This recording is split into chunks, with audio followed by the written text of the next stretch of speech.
My name is Candace Burnett, and I'm the Director of Indigenous Services. And I just want to take a moment to begin this gathering today by observing a protocol that we often observe in our community, and it's the recognition of the place in which we gather.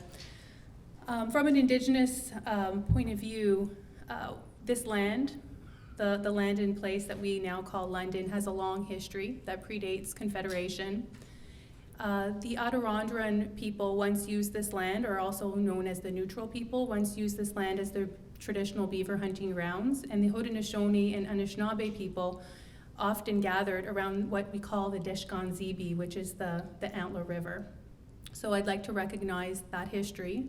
Also recognize the 3 local First Nations that are in close proximity to London, which are the Chippewa of the Thames, the Munsee Delaware Nation, and the Oneida Nation of the Thames. So with that, I'd like to welcome you here today. Thanks. Thanks so much, Candace, and thank you to Indigenous Services for their generous support in making this event happen. Good afternoon. I'm Pauline Wakeham. I'm an associate professor in the English department here at Western, and I will be one of your hosts for the afternoon, along with doctoral candidate Emily Kring, the lovely lady to my left over here sitting on the couch, who is currently writing her dissertation on Cree poetics and what she is calling Cree literary language revitalization. So this afternoon we have planned a reading, and you will also be treated to some music by our esteemed guest, followed by an interview and discussion between myself, Emily, and Mr. Highway, and then we'll invite questions from the floor. But without further ado, it's a tremendous honor to introduce to you the incomparable Mr. Tomson Highway. Since our guest is such an extraordinary storyteller, I thought I would begin his biography the way that he often does. This particular iteration coming from his 2014 published lectures from the University of Alberta called A Tale of Monstrous Extravagance, Imagining Multilingualism. So this is a quote from him. Quote, "I was born in a snowbank in the dead of a Manitoba winter, which sounds extraordinary if not quite fictive. Wild exaggeration is the term I've been accused of when recounting this chapter of my life. But where those vile insinuations come from is that 90% of Canadians reside in that very narrow strip of land that hugs the American border, so they know very little about the true North strong and free. What actually happened was that I was born in a tent pitched in a snowbank in one awful hurry, as my family, as usual, was traversing the tundra by dog sled, this some 100 kilometers north of Brochet, near the northwest corner of Manitoba. Not much further north of us, people were born in houses made of ice. They're called igloos, and people were born on ice floes, which, in their own way, are icebergs of sorts. I mean, imagine being able to say that you were born on an iceberg. The tale of being born in a snowbank pales by comparison. So the son of Joe and Pelagie Highway, a member of the Barren Lands Cree First Nation, and an internationally renowned playwright, novelist, and musician, Tomson Highway studied English and music at the University of Manitoba and then right here at Western. In 1986, he was catapulted into the limelight with the production of his 6th play, The Rez Sisters, followed by his companion play, Lips Oughta Move to Kapuskasing in 1989. Since that time, Highway has penned numerous plays, published his award-winning novel, Kiss of the Fur Queen, written cabarets, and worked as the artistic director of Native Earth Performing Arts, while also being one of the crucial founders of the vibrant Indigenous theatre community in Toronto. For his groundbreaking work, Mr. Highway has won numerous awards, including the 4 Dora Maver Moore Awards, the Floyd S. Chalmers Canadian Play Award, and a National Aboriginal Achievement Award. He's also a member of the Order of Canada and has received honorary doctorates from 10 universities. Beyond the accolades and commendations, however, stands the enduring testament of his body of work, art that never fails to provoke deep thought, to confront and challenge audience perceptions, and to elicit powerful emotion. Please join me in welcoming Mr. Highway today.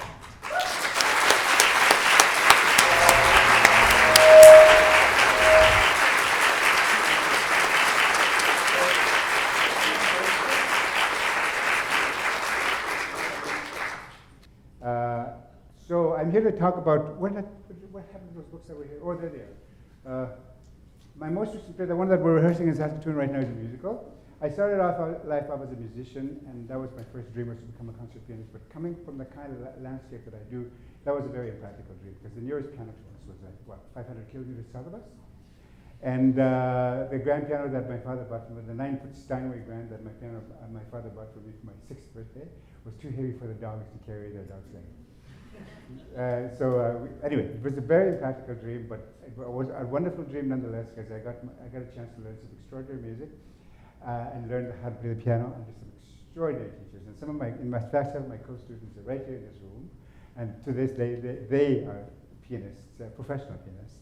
I'm the only one who strayed and went on to other careers, other dreams. Unfortunately, I had many, many dreams. My head is always full of dreams. And so I'm going to read from my most recent play. It's called The Postmistress, with a post in brackets for a reason, because this is a surprise ending. And for you to find out the surprise ending, you have to come to the show in Saskatoon in 2 weeks. The next one is in Vancouver, and the next one after that is in Toronto, and then after that, I lose track. But it's so nice to be able to say that, eh? I lose track. I can't remember which one that was, where, what city, what country. So The Postmistress takes place in a post office. It's a one-woman show. There's only 3 people on stage, so it's very inexpensive to produce. I hope people from the Grand Theatre are here in the audience.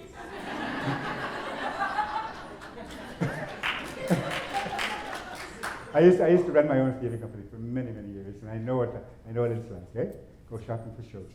That's what you do. That's part of your responsibility, and the best shows, of course. When your books are in trouble, and you're sliding into a deficit, the best way to do it is to buy hit shows. And so, ladies and gentlemen, I'm going to read for you from my hit show. Postmistress takes place in a post office in a small town, in a small agricultural community in northern Ontario, close to Sudbury. Sudbury is probably the Franco-Ontarian, the French capital of Ontario. It's a very, very French city. In fact, my partner of 30 years is French, and I fell in love with the Franco-Ontarian community 30 years ago to the point where I married it. So now, so I live in it. I live in Quebec now, and I live in French. Finalement, j'ai dû abandonner la langue anglaise à un moment donné parce que je parle exclusivement français ces jours-ci. So I switched languages. That's the 4th time I've done that. Because I started off in Kring, right? Didn't speak a word of English until I didn't speak comfortable English until I was about 17. And coming here to the university was a big part of that journey, to learn writing essays on Shakespeare. And I was just telling the interviewer from the New York Times here that I challenged myself with the English language.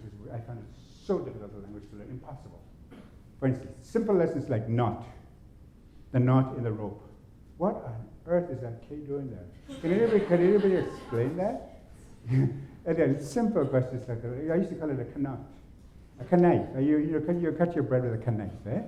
And so on and so forth. We have a bird up in Northern America called the ptarmigan. The close cousin to the pheasant. And why is pheasant not spelled F-E-A-S-E-N-T? What's that PH doing there? So, you know, for those of us who have started to learn French, which you all have, of course, and Spanish and Italian and the rest of them, you come across questions like that all the time. So that's why I became a writer, was just to master the French and English languages, and have since moved on to other European languages as well. And big privilege to have grown up in 2 native languages up in the north, far north Canada. That's the other thing about the far north. There are several native languages that are spoken up there to this very day, and some of us got to grow up in 2 or 3 of them. Bon, écoute. That was a long set. Did you see that? I didn't breathe once for 5 minutes. Every once in a while I stop to breathe, okay? Just to prove that I'm not an artifact. I had to be watching it in the museum here, okay? So, Postmistress. And so, French community, it's written in 3 languages, French, English, and Cree. So when you come and see the show, you'll hear the Cree language in all its glory, and of course the French language in all its glory, and the English language in all its glory. All 3 languages working together, ensemble, together. And so I'll sit down at the piano because I'm going to give you a little bit of the taste of the music from the show. Because as I grew up as a musician, I ended up writing all the... It all started off with, when I first started writing plays, back in the cave days, nobody produced my plays. If you write your first play, okay? It could be the most brilliant play ever written, a play that can make Hamlet look like a Mickey Mouse comic book, okay? And chances are no artistic director in their right mind will come near it with a 10-foot pole, Okay? So chances are that you're going to have to produce it yourself. So it's highly advisable that you write for 2 or 3 characters, and maybe even 1, because that's all you're going to be able to afford to pay as a salary from your own pocket. And to rent that theater, to rent those lights, to rent that the sound system, to pay for the posters, to print the posters, to pay the artists to draw the posters, to pay the carpenters to build the set. It costs money, right? And I became so poor at one point in my life that I had to, oh dear, you don't even want to know what I had to do. At one point I had to enter a Osama bed linen lookalike contest. A contest I didn't stand a chance at winning because I don't look good in bed linen. Not even if you put a pillowcase over my head. Okay? So anyway, you just become broke and whatever. But eventually it all pays off, right? And you come together with these amazing things, that you're persistent and you're stubborn like me, and you just refuse to give up. And so the Postmistress takes place in the post office, one-woman show, because anybody can afford to produce it. That's why I wrote it. And if Saskatoon can't afford to produce it, why can't London? Eh? Anyway, that's one of the songs. And anyway, so Marie-Louise Pinchot has been working in this post office for 35 years. And because little country post offices like that, you must have them around here. A little post office like that is the center of the community in a sense. It's the heart of the community because all news goes through there. And this is back in the days of 1986. I think it is 1986, before email. So that you actually got letters in the mailbox. Some of them were perfume. Remember those perfume letters? You guys are too young for this, of course. But back in my day, we used to send each other perfume letters. To your lover, you used to send letters to your lovers with perfume on them, and you'd smell them. Oh my God, mail never smelled so good as back in those days. That's one thing about email, you can't smell it. I tried, with my computer. Doesn't smell anything like perfume. Try it when you get home tonight. Oh, you have to excuse my laugh. People tell me I have a ridiculous laugh. I promise I'm having it surgically removed and replaced with a bark. So next time I come to London, I'll bark at you, okay? And the other day, somebody told me that apparently I laughed like, she said that I laughed like the Dalai Lama. I didn't even know the Dalai Lama laughed. But apparently I do, I laugh like him. You'll hear it lots of times, because I like to laugh. It's my favorite activity, after breathing. My second favorite activity. Okay, Marie-Louise Pinchot has been working in this post office. She knows everybody's business, and she can, to the point where she can practically read what's in each letter. And each letter is a song. So if I can have the first song, please. Megan is this extraordinary sound woman who came all the way from New York City to help me give you a good sound. She just flew in from last night, exhausted after doing her show on Broadway. Am I embarrassing you? No. Anyway, please, the first song, track number 1, please. Here's an example. I spent a lot of time in Brazil, Rio de Janeiro, the sexy. Oh my God, I'm so smart. It must be something I ate.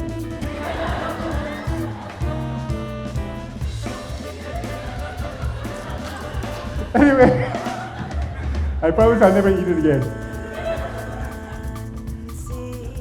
Free language, Brazilian samba. New age music. Dancing. Hello. Dancing. Good afternoon, brother. Thank you, Kwaya. Dancing means expression. It's all English greeting. Good day, bonjour, hola, that kind of stuff.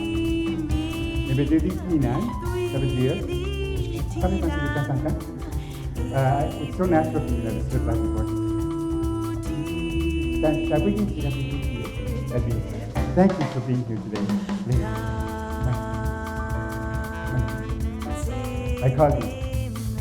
That's what it is. Nimis. Nancy is good day. Mistis is brother. She would be. She's the kind of woman who likes to be. Like certain people we know. The majority now that you put here, we love it here.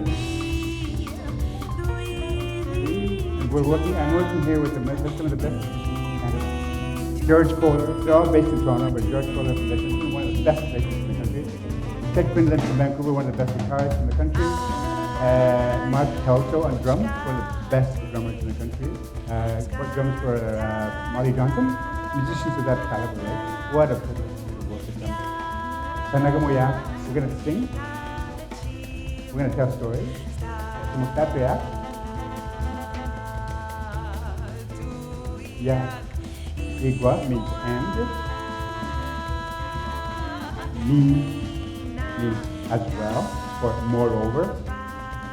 Tapapia means we're going to laugh.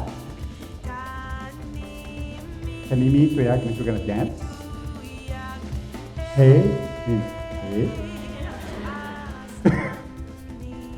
Astam, Litutima.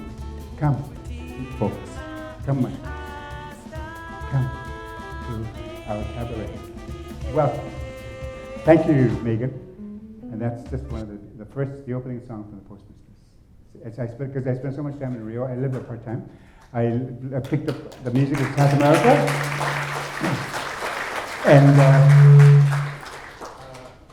And that's what's come out. Because I've always admired, one reason why I've always admired Portuguese music, Brazilian music, the national language, of course, is Portuguese, is samba and that bossa nova, the bossa nova rhythm, sung in Portuguese. It sounds just like Cree when it sounds like that. So now we're giving birth to a new form of music here in Canada that has that samba beat, the bossa nova beat with Cree lyrics. It's a form of music that's being born right here before your very eyes. Okay, so I'm going to play a bit of piano because I don't want to hear, I don't want you just to listen to recordings. The second song of the show, the first letter comes from Rio de Janeiro to a woman in the village. They're all love letters. See, this woman is having an affair with a linguist who had come up from Brazil to study native languages in Canada at the university close to this village. There's a town called Complexity, Ontario, which is actually a Sudbury, Ontario in disguise, and et cetera, et cetera. And so the second letter comes from New Orleans. This woman is having an affair with this guy from New Orleans, and she's gone back to New Orleans, but he keeps sending her these beautiful letters, these love letters, where he talks about where he uses the euphemism checkers, and you'll see why. Okay, hang on, I got to take my glasses. You see, Hey Good Looking. The song is called Hey Good Looking, and I wrote it for you because you're so good looking. I just made him blush. He went like this. And then he turned red. See, there's the laugh again. Anyway, so, okay, so this tune came to me sometimes I have these tunes inside my head. You know, I go for a walk in the park at night, and I walk, and the rhythm of my feet gives me the rhythm of the next song. So if I walk fast, it's going to be a fast song. And if I walk slow, it's going to be a slow song. And if I walk in 6/8 time, if I skip, it'll be a song in 6/8 time. Okay? But this one came to me. It came as a ballad.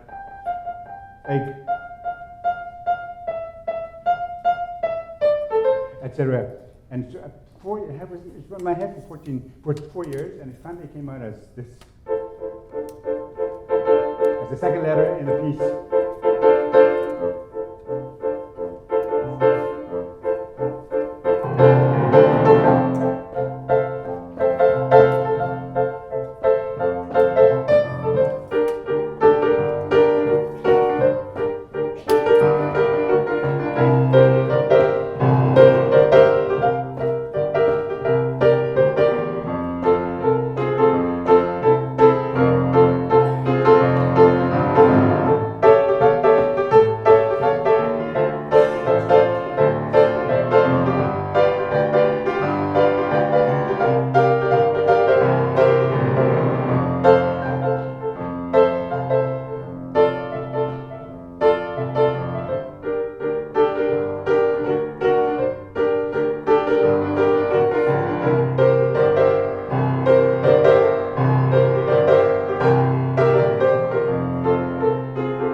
Anyway,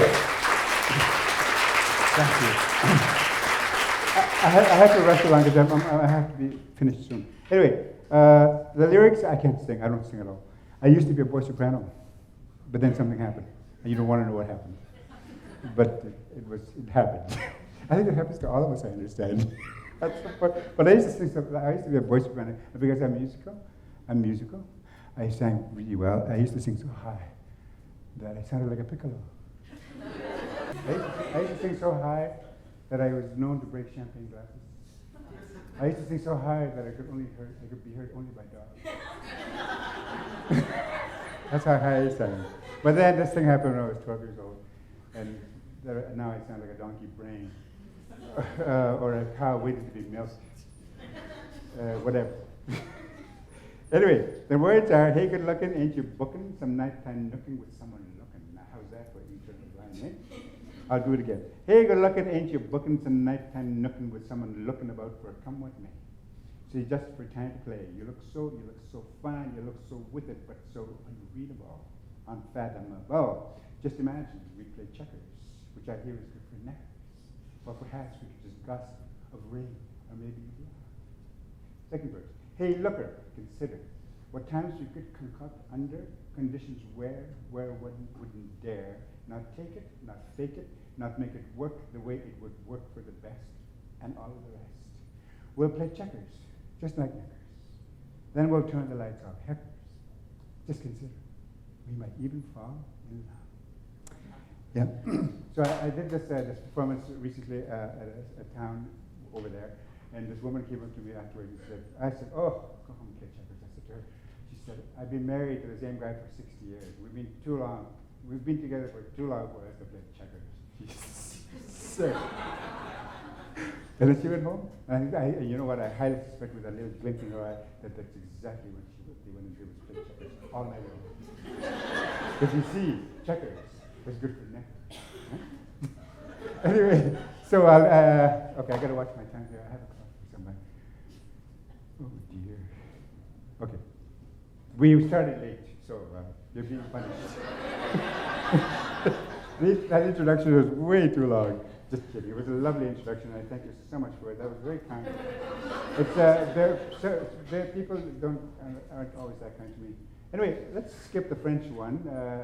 The CD, by the way, is for sale at the bookstore outside there, and I'll be there signing and my books as well after the presentation. But I'll tell you something that I learned here at Western, for instance. Chopin was my two favorite composers for the piano are Chopin and Ravel, and this is something that I learned from both. Okay, so let's see if you can tell. Okay, it's the fourth song from the show. It's called "Oh Little Bear." We were driving up to Sturgeon Falls, Ontario. For those of you who know where it is, it's up there. Between Sudbury and North Bay, that is where our cottage is. And then we were going up the road to go shopping at wherever. No frills. Something like that. Something pedestrian like that. And all of a sudden, a little bear ran across the road, and we almost hit it. No, we didn't hit it. It was actually quite safe. But it passed, and it went into the bush, and well, that image stuck with me. And this is the song that came out of it. It's called "Oh Little Bear." And it comes from a little girl. I keep getting it because the show exists in French as well. In French, the kid is a boy. In English version, the kid is a girl who is being fought over in a custody battle between his parents. And these are the letters she sends. Her mother has custody of her way up in Kapuskasing or quelque chose comme ça. Au nord de Quebec, mais quand même. And she writes letters to her father in Lovely. The town's called Lovely. It's a play on the word lively. Lovely. And these are the letters she writes. She writes her little poems that she writes about in Latin languages, French, Spanish, etc. The Big Dipper and the Small Dipper are called the Big Bear and the Small Bear, Little Bear. And so she wrote this song. She writes this poem called "Oh Little Bear, up in your sweet home, pray do tell me please, from high above this house, high above these trees, how starlight came to be your toy, your plaything, and how long you have been playing in such a wondrous land. How long you have been playing in such a wondrous land." Verse 2. "Oh, Mother Bear, up in your sweet den, pray do tell me, please, from high above this land, high above this breeze, what lullabies you bring to your sweet, dear baby bear. Do you at nights and sing, oh sleep, my baby fair? Do you at nights and sing,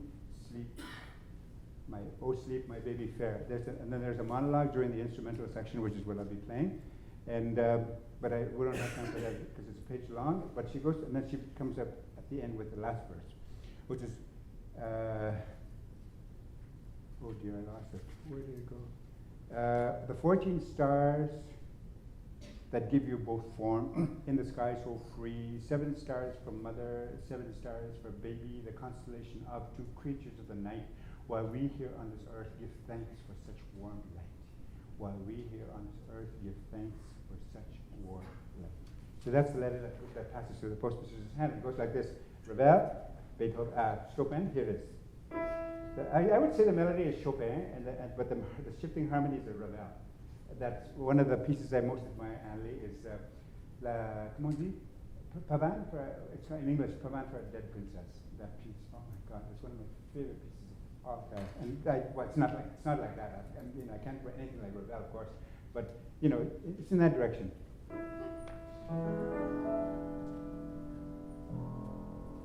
Nice piano.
In this CD, track number 4, sung by the extraordinary Patricia Cano. What for that name? Get her while you can before you have to pay $200 a ticket at the Air Canada Centre. But there she is. She's a Canadian girl born in Sudbury, but her parents are from Lima, Peru, so she grew up in Spanish in Sudbury, French and English, because it's such a bilingual town. Trilingual from age 2. And now she soaks up languages just like that, including Brazilian and Portuguese, where we work. So, okay, well, we should play at least one more song, because Megan came all the way from New York to play this record, this CD for me. So we should put it away at least a bit, maybe 1 minute of another which one shall we do? Let's play, no, you know what? There's nothing else to play. Let's play the French one. Okay, here's an example of a Cree Indian from North Manitoba, another word working fluent French. I write more and more in French. In fact, I'm going to eventually abandon the English language, which is my objective. Parce que c'est une langue qui n'est pas ma langue maternelle, quand même. It's not my mother tongue, so I've moved on. And here's an example of a piece that's written in fluent French by a Cree artist from Northern Manitoba who spends time in Rio de Janeiro, Brazil. And here's Bossa Nova sung in French, please. Another letter that passes through the hands of the postmistress. Please, track number 3. Thank you. And I will translate for those of you. Les gens ici qui ne parlent pas français, je peux traduire pour vous. D'accord? Bon. Il y a des gens ici qui parlent français sûrement, hein? Hein? Qui? Et voilà, je le savais. Okay. 3. Okay, hi, louder. This is David Restivo, one of the best jazz pianists. I played the last one on the CD, but not this one. Louder, please. David Restivo is one of the best jazz pianists in Canada. Right up there with Oliver, what's his name? That guy from Montreal? So, yeah, people like that. Tricia, I should dance when I dance. Under the stars. In your arms. Yes, with you, babe. I look into your eyes. And do you know what I see? What I see in those eyes is a reflection of these stars and the love light in your eyes. So baby, come and see me. Let's dance arm in arm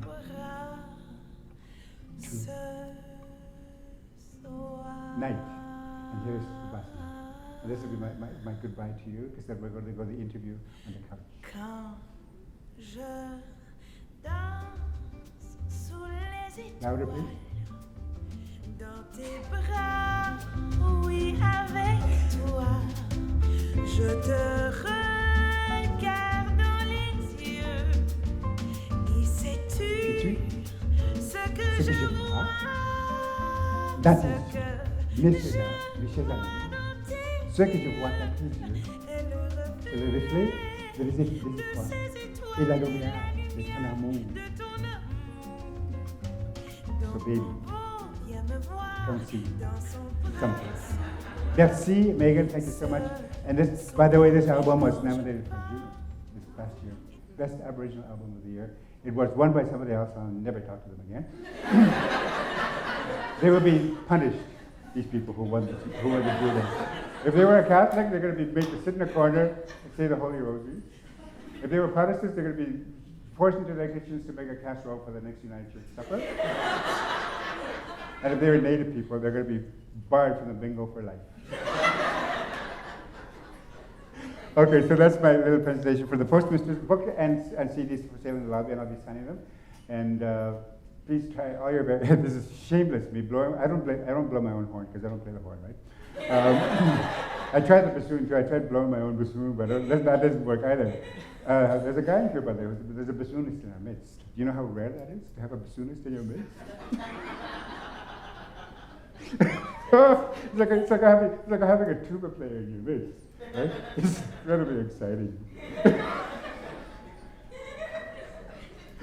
Anyway, don't laugh. Some of my best friends are tuba players. I was going to say something and I lost my Shania train of thought. You have to be Canadian about these things, eh? You have to be loyal to Canadian culture. When I travel the world, I'm loyal to Canadian culture. I'm loyal to you. I never talk badly about you behind your back. Anyway, so that's my presentation today, and please, like I say, I'm shameless. That's what I was going to say. I'm going to blow my own bassoon, okay? Even though I don't play it. Like I say, I'm a salesman, right? We produce a product, and we sell it.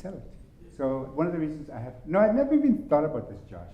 I accept this because you were so nice. The guy who invited me was so nice in his emails. They were repetitive and no, they weren't repetitive. They were insistent and persistent. And he wouldn't give up, so I finally said yes. He broke my heart. He had me crying at one point with joy. So anyway, but now I just realized that I'm here to sell a product, and if you can bring this show to London, Ontario, to my hometown in a sense, my alma mater, I will love you forever, and I will buy you each a new car. And I'll buy each a new mink coat. Okay, thank you.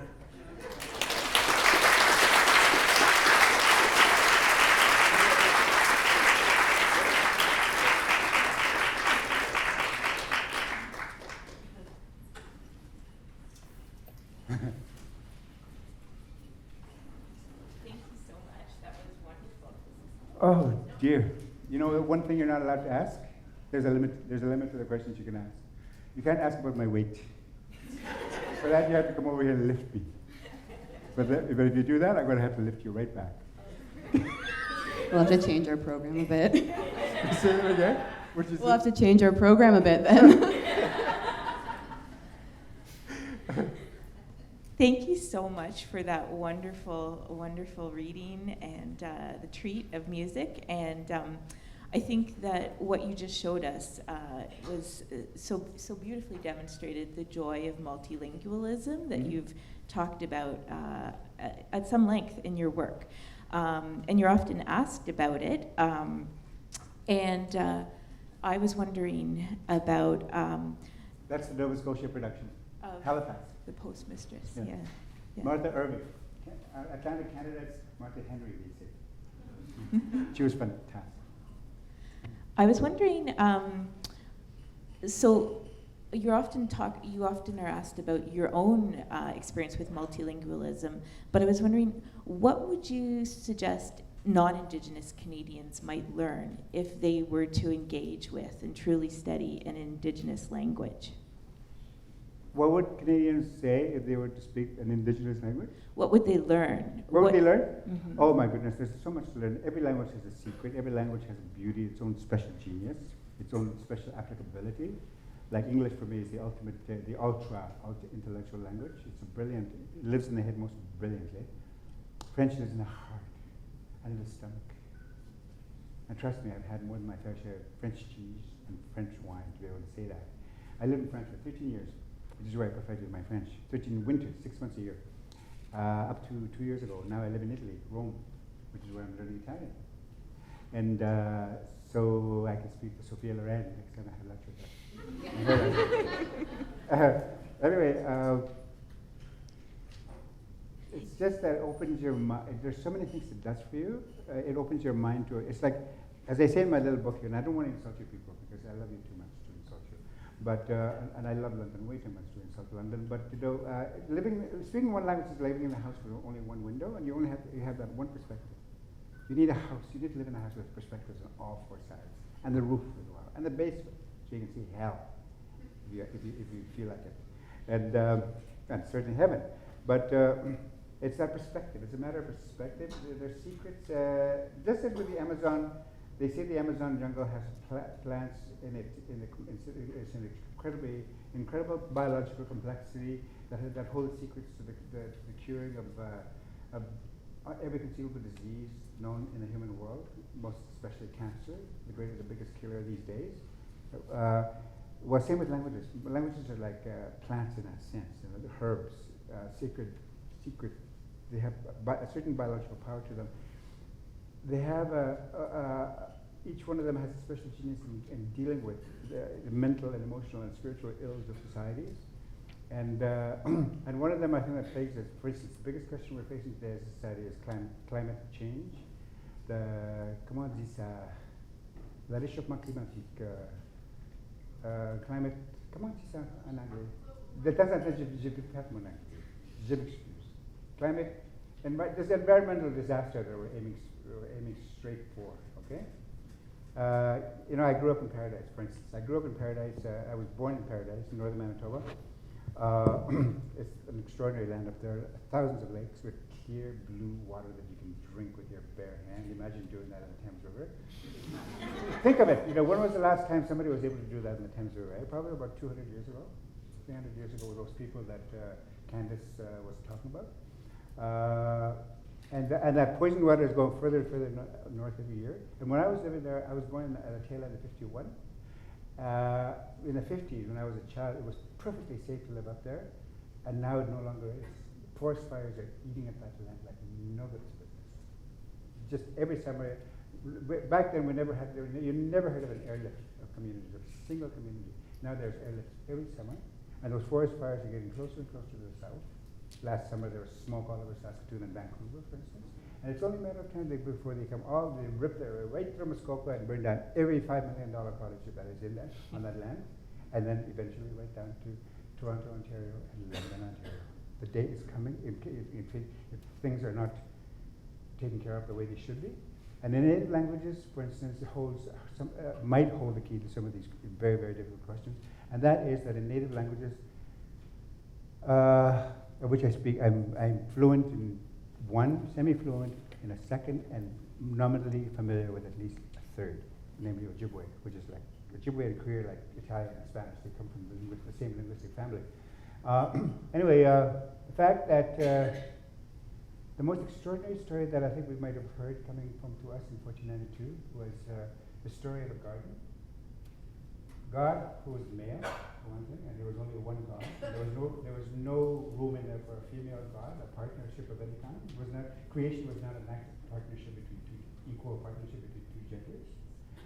There's structural difficulties in there that we question as native thinkers, speaking from the perspective of the architecture of our language. The fact that there is no gender decree, for instance, that we are all he, she's, God is a he, she, etc., etc. There's room in there for the idea of divinity in female form, which is completely absent in Christianity, which I personally find very disturbing. I think a lot of us do. Things like that, and then God gives the garden to mankind and then takes it away as a cause, as a punishment, an act of punishment for something a woman did. She's talking to a snake. Okay, and the question we have for this superstructures, I call it the superstructure of monotheism, the superstructure of pantheism, which is the native languages come from.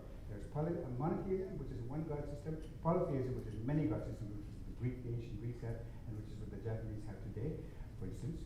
And then there's pantheism, which comes to us from a time before mankind had anthropomorphized divinity, had given divinity human shape, so that pantheism of nature is still alive. A blade of grass is divine energy, a leaf on a tree is divine energy, air is divine energy, and so on and so forth. That's the way language is structured, and so on and so forth. So the question we have for the superstructure, the monotheistic superstructure, is why did that snake talk to the man or woman and not to the man? You know, it's a big question. Because I've been studying this story for 40 years. I'm now 63 years old. Even though I'm like 44. They say that in Brazil, which is not so much being that now. People think I'm 44. Anyway, is that the only answer I've been able to come up with so far in studying that story is that the snake talked to the woman because she was stupid and he was not. Is that true? Do you accept that? You know, it's like questions like that where are really seriously asking year by year, decade by decade by decade, until we come to the point where that garden didn't have to be. We didn't have to be evicted from the garden. Canada is, I mean, look up there. Is that not a garden that you see up there?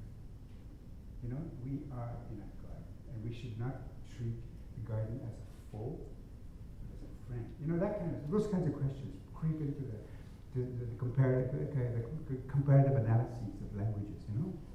And that's where we come from. And I grew up, and I will not let anybody tell me that I was not born in practice. So, things like that. And that's just the beginning of a huge, enormous discussion that would take easily the entire 21st century to address adequately, and maybe about 25 books. Thick books like that. Thank you. So I have a question that kind of, builds on the idea of multilingualism, because, you are someone who writes in so many different languages. You bring words from English, Korean, Ojibwe, French, and sometimes Latin as well. Yeah. And you also, we know that you're a novelist and a playwright, but as Pauline mentioned in your introduction, you also write cabaret musicals, children's books, critical essays. Well, the children's books I've finished. You're done with I didn't really want to do it. I was forced to. Okay, take that out. No children's books. No more children's books. But you do write in a bunch of different genres, so I wanted to ask 3 different genres. Yep. 3 different genres, Okay, possibly 3 novels, languages. plays, and music. Okay. So I wanted to ask you what in your work you see is the relationship between being a multilingual person and working with multiple different genres of writing and representation. What is the difference, you said? No, what is the relationship? Oh, the relationship. Yeah. Oh dear. You ask complicated questions, man. I mean, whatever. It's just complicated. I think there is a nature relationship between all of them. I think that writing words. See, I had to abandon the piano as a career, and I wasn't heartbroken, but I was regretful that I didn't become a concert pianist. But now I'm glad that I did, because country pianists are never at home. And it's very hard to be a country pianist in that sense. Like you're living fabulous lives on international stages in Vienna and Rome and Paris and New York, but you're never at home. All you see are stages and hotel rooms and jet planes. It's very hard on relationships and very hard on children. So I'm very happy being a writer, so I can stay home for 8 months of the year at least, and be with my partner and my grandchildren, and so on and so forth. So I have had to reapply my musical knowledge, the musical skills that I've been given by some extraordinary teachers, and reapply them to another medium, and that is the medium of writing. And to me, because to me ultimately, human language is music. The human body is a musical instrument. More so on some days than others. Then what you think the day before can be very musical. But we are all jazz musicians. We all have rhythm. Right now I'm talking like this legato. Right now I'm talking legato because I feel kind of tired. I just flew in last night. 1 o'clock in the morning I got in from Sunset. Though, I have a fall asleep. It's a couple legato. Legato makes you fall asleep. Unlike staccato, it makes you perk up. At this point I'm going to perk up. Do you mind? Staccato is like, they're going to get the people who talk like this, they're always super excited. You know, like, I'm excited. I'm always excited. I always lose it whenever I find myself in a room full of white people. So I'm always excited, and I'm an excitable person, so I'm told. So I'm staccato. I'm not a legato person. Maybe you are. I think you are. You're a legato person. I'm a staccato person. See, that's the difference. And you, I think you are a pizzicato person. Hey, don't you think she's pizzicato? The musicians in the room are done. Pizzicato is when I take a string instrument like a violin or a cello, and there's legato. I want to go to the piano. Legato is, I play, the little bear was legato. Oops. Lines like, legato is,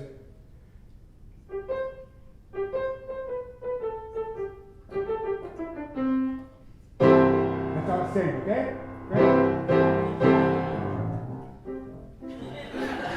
We'll sing something staccato. What do you want to sing? Let's sing dickory, dickory down. 1, 2, 3.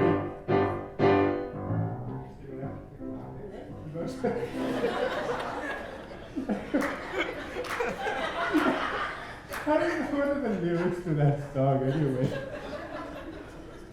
Anyway, that's staccato. And you feel joyful when you sing staccato, you move like this, right? The pizzicato is when you take a string instrument like a violin or a cello and you pluck it. Right?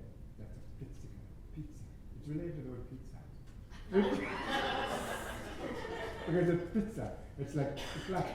And then there's spiccato, which is when the violins play a string instrument, so they bounce the bow on the string, and you come up. I can't play it on the piano, it's only on a string instrument. When you hear like 16 violins, symphony orchestra going. I can't think of a symphony that. Think of a symphony that uses spiccato. One of Beethoven's.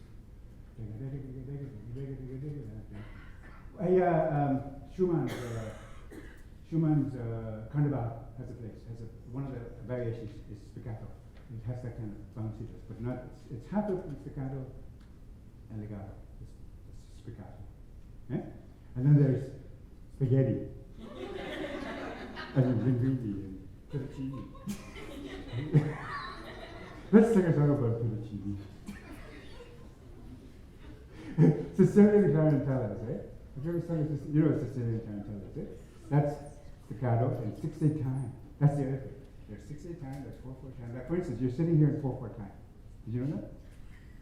The 4/4 time is 1, 2, 3.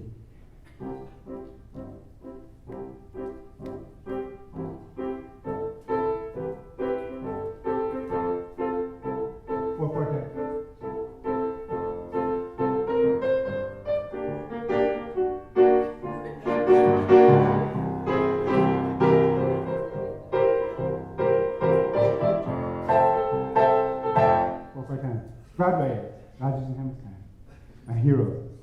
That and Cole Porter and Kurt Bach, my 3 models for songwriting.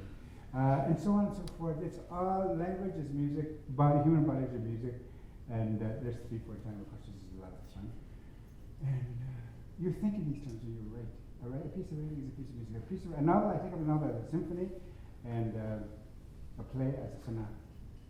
A symphony being a sonata for 100 instruments, a sonata being a sonata, and there's a very specific definition as to what a sonata is and what sonata structure is. Trained musicians know that inside out. It's not a blend. So that a story, for instance, a play, a sonata there's three sections to a sonata. First is called the exposition. The second section is called the development section. The third is called the recapitulation. So in the exposition, you expose your characters. And generally in sonata, there's 2. There's 1 in G, C. C. Oh, G. Anyway, and then the second character is introduced in the G, the dominant 5th. And you start engaging all this language, the language of music. Dominant 5th, to be musical literate, you should know what a dominant 5th is. And the major 3rd, and the minor 3rd, there's C major chord, C minor chord. You turn the E into an E flat, all of a sudden, and that has a different emotional effect on the human brain and on the human heart. A sunny song like that. Most happy songs are in G major. Sad songs are either in C minor, or the darkest songs, funeral songs, are in A minor. When you go to a funeral, you hear, you have that kind of rhythm, and you talk like that, according, you talk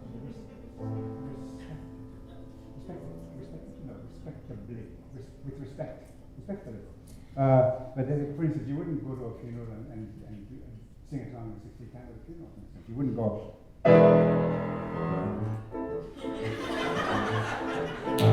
he died, and now he's got the head. You got it yourself. And then you get to the grave, right, and you're like, the pallbearer, you're 6 of them, right, and you go, da-da-da-dum, boom, and you drop it.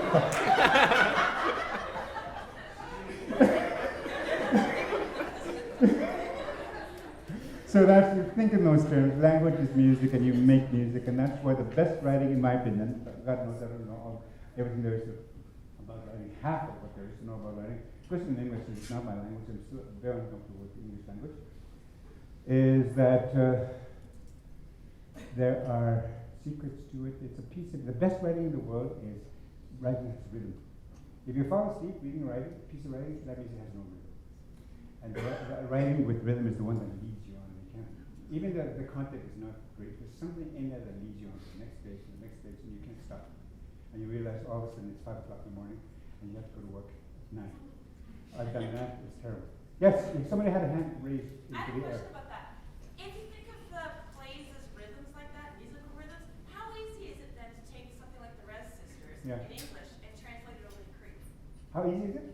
Yeah. Well, I think that the Rez Sisters as it stands is a translation already into English, because it was imagined in Kring.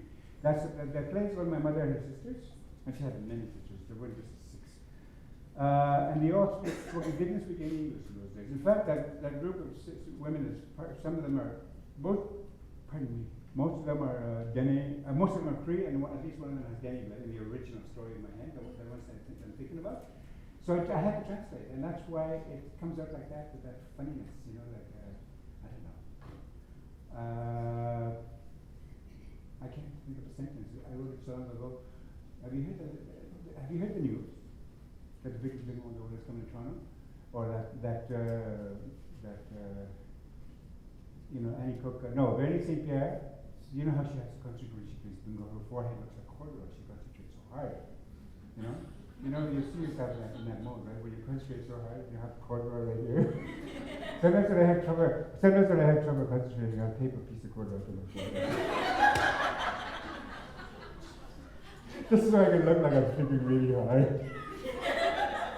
But that's the best way. That's why my plays have that funny, jagged rhythm, that hysterical rhythm. Like hysterical, like, Lips Oughta Move to Kapuskasing, came from a story where women were playing baseball in this isolated settlement where there was only one ball, and the nearest store is, 300 kilometers. We live I come from extremely isolated circumstances, and thank God for that, because it was paradise.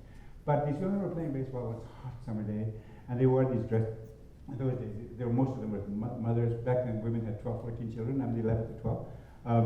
So they had these things for breastfeeding, right? So they could just, whip it out, swing it around, and jam it into the baby's mouth. At a moment's notice. So you're not allowed to talk like that in English. Like, you're not allowed to go. English stops here. And the second we start talking about the garden of pleasure, the ultimate garden of joy, it stops. And the English is like this. It's scared of the garden. Whereas in Cree, in native languages, you're allowed, because that story doesn't exist in anthology. That stoppage is not that blockage is not that. So we talk all we want about the best part of the human body, the funnest part of the human body. And so anyway, these women. So, and then the fly ball came, my cousin, this woman, I'm not going to name them, you can say it soon, goes reaching for, and they didn't have gloves, they didn't have the proper equipment, right?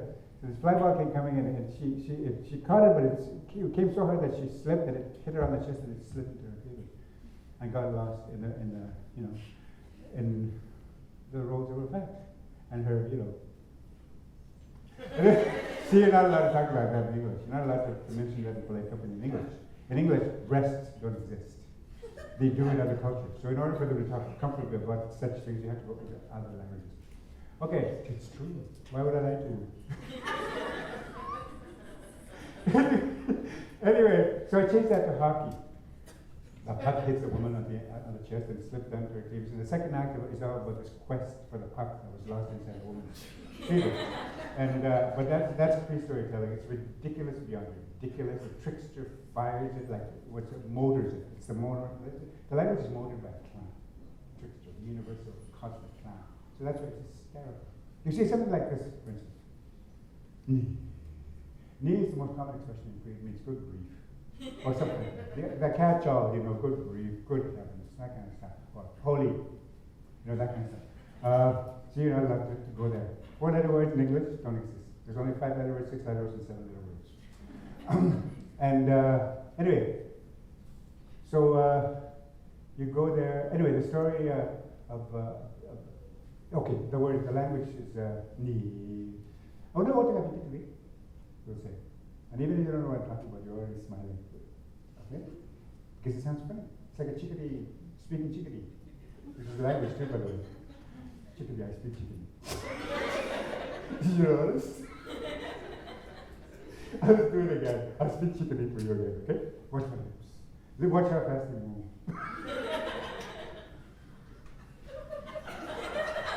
Anyway, that's what we do in Cree. We laugh and we laugh. We laugh so hard, we wipe our eyes. Sometimes when I do my lectures at universities in Cree, the students go, you go like this. Because they don't want to lose their mascara, right? They don't want to have mascara. They don't want to look like Tammy Faye Baker. Anyway, and all I did, I want to go to we say, which means in English, it just means, hey, who just came in the door? See how the body moves, how the voice moves, how the vocal cords move in one language, and how we do in the other language? It's just a very funny. We laugh all the time. And that's why I am the way I am. That's why I'm a joyful man, because I come from a joyful linguistic tradition. So, was that the answer? Was that the question?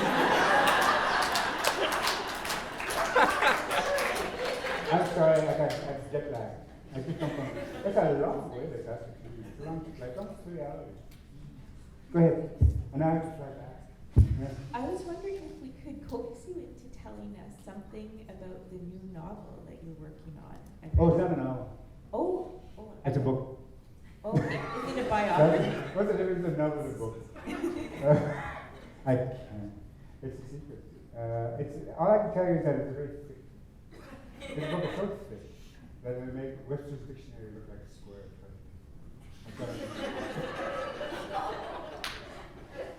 This book is so thick that if you hit somebody over the head with it, you'll kill them. I can't. It's just going to be very exciting, and it's going to be scandalous. It was shock the living dead out of me. Which is why I live in Rome so much of the time, Europe, because I have to, just to get away from the scandals I find everywhere. I love causing scandal. You know, for those of you who haven't read a play, the most brilliant play ever written in the history of the world, put something shocking in there. Put something scandalous in there. Because nothing sells like scandal. Honest to God. Would rather play at the Royal Alex, here I blow my own bassoon again. But, no, blowing my friend's bassoon. I had to borrow this bassoon in order to blow it. We had protests outside the theater with placards. You know, I didn't see them. I was told about them because I don't go to my own shows, right? At least not most of them. But they were saying terrible things like, I've heard it said that Tomson Highway is Satan. That kind of really hard-hitting protest. Oh my God! That box office hit 1,500 seats, 8 shows a week, jam-packed. And cut to the chase. I got a house in Cabbage Town. So I thank the protesters for that huge publicity campaign that money couldn't have paid. What play? What play? Dry Lips Oughta Move to Kapuskasing, which is a very scandalous piece, but a very, very exciting piece, and a very, well, whatever, it's good. I just actually, okay, so I had a question to ask you about the way that you write about sex in so much of your work. Because Sex? I've seen a lot of people ask you to talk to the more, like the brutal or more violent aspects of the way that sex can be represented in your writing, but I haven't seen that many people ask you about the other parts. You know, it can be funny or it can be very intimate, and I was wondering if you could speak to coexists to tragedy and comedy in my work. That's also very, makes it unique in a sense. Because the literary tradition in Western literary tradition, for the most part, of course there's always exceptions to the rule, but there's comedy and then there's tragedy, and never the twain shall meet, right? Never the Shania Twain shall meet. Anyway, so I mixed it somehow. It just came about because reserves are really weird places. You know, well, cities are weird places too, but there's weird people everywhere. But they're like Towns. They don't make sense. As soon as you walk onto a reserve land, you switch into another language, you've entered another planet, and they're like tunes. We go over the top. We don't know where to stop. We're silly as all hell. And so it's and one of the aspects of Toontown, for those of you who've seen the brilliant movie Who Framed Roger Rabbit, which most people have. By the way, they call Saskatoon Toontown these days. But, I'm working in Toontown at the moment, and it's cute. It's a cute town. Saskatoon is actually quite nice. I'm quite surprised. Anyway, the coexistence of tragedy and comedy. So, for instance, in cartoons, you see how many times have you seen Wile E. Coyote run over by a train? Okay? Which is a huge tragedy. That's death. You know, you see it over and over and over again, and you let 4-year-old children watch it 10, 15, 25 times a day, and yet you laugh. You're laughing at death. Right? How many times have you seen Sylvester the cat fall through the floor and crash right through after having fallen from his most recent perch in order to try to catch his lunch, namely Tweety Bird, songbird? You know, and he dies. How many times have we watched Sylvester the cat die and we laugh and laugh and laugh? It's not silly. The coexistence of tragedy and comedy. So reserves are very much like that. There's incredible things happening, tragic things happening, yet right next to that is the other extreme. Extreme tragedy and extreme laughter living side by side, right there, like cheek by jowl. And that's the only way I can explain it. And the laughter part, I think, is the survival part. It's the healing part that heals you from tragedy that's just visited itself upon you. I don't know, something like that. Oh, that's great. Thank you. I notice that time is getting on, and I have a feeling that there's probably people in the audience who would like to ask questions. So at this point, we are happy to open it up to questions from the floor.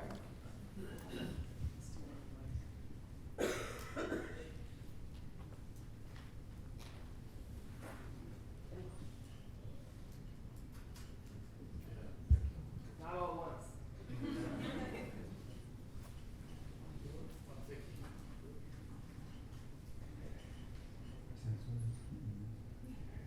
When you write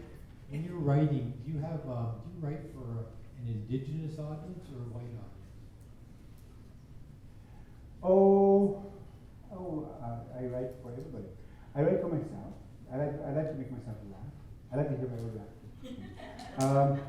No, I write, it doesn't matter to me. You know, it's like, I write for everybody, I love everybody equally. And it's the same thing, even extensive into my professional life. For instance, one of the controversies that affects our livelihood, which is one of the reasons why I branched out into novel writing, because novels don't have that, for me anyway, that problem. For instance, native writers, the controversy has been documented for years as only native actors have the right to play native roles? Eh? And my answer to that is, I really don't care who plays in my plays, as long as the plays are produced. And that's the same way I feel about my audience. It's like, I love them all. I hope that as many people as possible read them and laugh and cry. And no difference. Yeah, I write very well. I think I write for my family first. The people who are closest to me, my partner, like my best friend, all that stuff. That's where it is. And those are generally the first people who read them anyway. Right now, my book is being read by my partner as we speak, for the first reader. Anybody else? Please ask me a question that's interesting. And answer that's interesting and fantastic. I love London, by the way, even though it doesn't look like it. I do. There's the gentleman in the brown coat. Okay. So can you tell the audience a little bit about the Festival of Native Music 78 that you were involved with here? You know, the Festival of Native Music 78? Okay, 1978 here in the summer of 1978, July, August, that summer, 78. I was living here. There was the summer before I left to move to Toronto to be with my brother. And I produced the Festival of Native Music here. It was a great big festival. And there was a great big conference,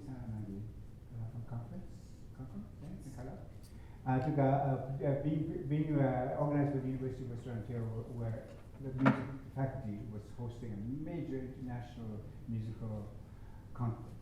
A conference of musicologists and musicians from all over the world, from musical academies all over the world. And they all came here, and the organizer of the festival, Don McKellar, I still remember his name because I saw him just recently, asked me if I could bring in the native components, so we could show all these visitors from Russia, China, and South America what native music was all about. So I organized a great big giant festival of representations from all across the country to come and present sing their songs and do their dances for this international audience. So I produced that, and it almost killed me. It was very hard work, but that's what we did, and we had some wonderful help. And Don McKellar, I always thank him for that, giving me the first taste of producing, because that's the other skill of theater. Eh? Everybody wants to direct, everybody wants to write, everybody wants to sing and dance, but very few people want to produce, because producing is the money part of it. You're the person who has to find the money to pay all those people. You're the person who writes all those checks, and you don't get any applause for it. You don't get any awards for it, unless of course you're a film producer, which is another story. You get an Oscar for best film of the year kind of thing. Okay? But so that gave me my first taste of producing, and I went on and I used those skills, even though I made many mistakes, which is natural for a first time out.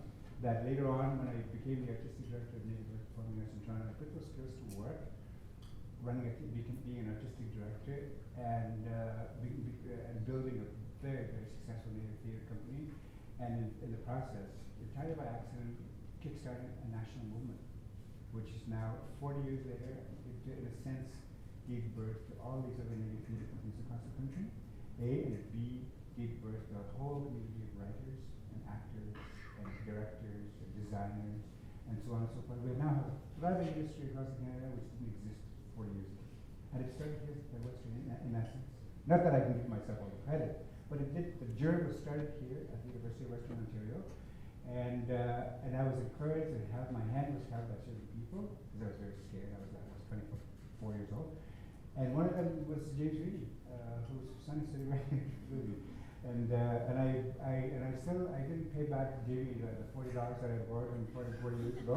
I did $80 to you. No, that's not true. And he was the one who encouraged me first to keep on working and keep on producing shows and eventually writing them. And there were certain tricks in Jamie's writing. We call him Jamie. May he rest in peace. But certain tricks he taught me at his own place that I eventually applied to my own. And that the principal one was to always tell my stories on two levels, a level of divinity and a level of humanity. And the intermingling of both, one against the other, how each affects the other. And so all my plays have a bi-level sort of quality to it. The gods and goddesses always come into the picture to affect human behavior. And even there in Postmisters, that you will see at the end. I didn't get to the end of the show. You will see that mechanism comes into play yet again, and probably will always progress now. So I learned a lot here last week. This gentleman here.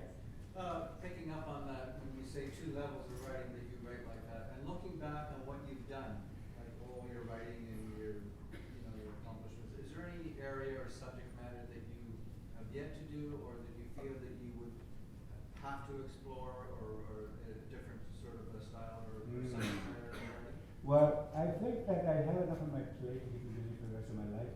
Like, I think I read novels, I read plays, and I read music. I think that's more than enough, more than most people get given as gifts in a lifetime. So I feel very privileged in that sense, and if I'm lucky, I will probably just finish what I have on my plate, on my plate, and not much more. There's not much time left. I'm 63 years old. If I live to be 64, I only have 1 year left. So that's a lot of writing. No, I have my program in my head of what I want to write about, and I'm satisfied with that. I don't think there's anything I really want to. I have stories. I have storylines, at least 10 books in my head, and 10 plays, and many songs, and my program is full, and no, I don't think so. I don't want to write about anything. You've got your path. I got my program, I got my path ahead of me, and a very limited amount of time to do it in, so I'm very busy. I work very hard.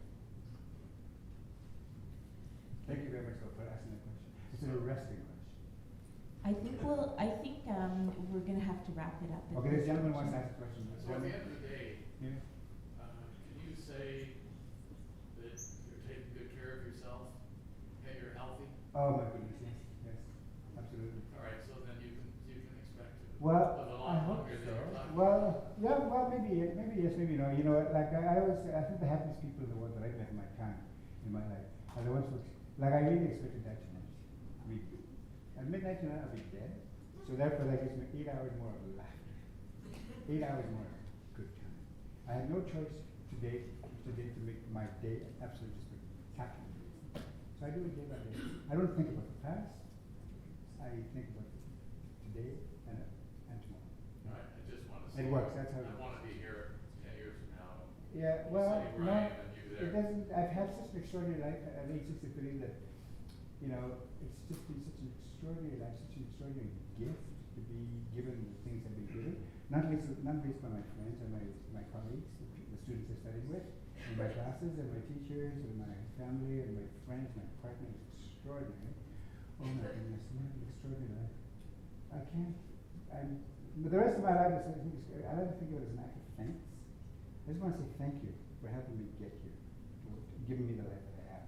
This magic carpet that like literally around the world. Like I work on 6 continents, and that's what it feels like. The rest of it, like I'm on a carpet flying around the world, literally floating around the world, and I have all these beautiful things, lots of them, and certainly Western here in London, Ontario, was a significant part of that lift up experience.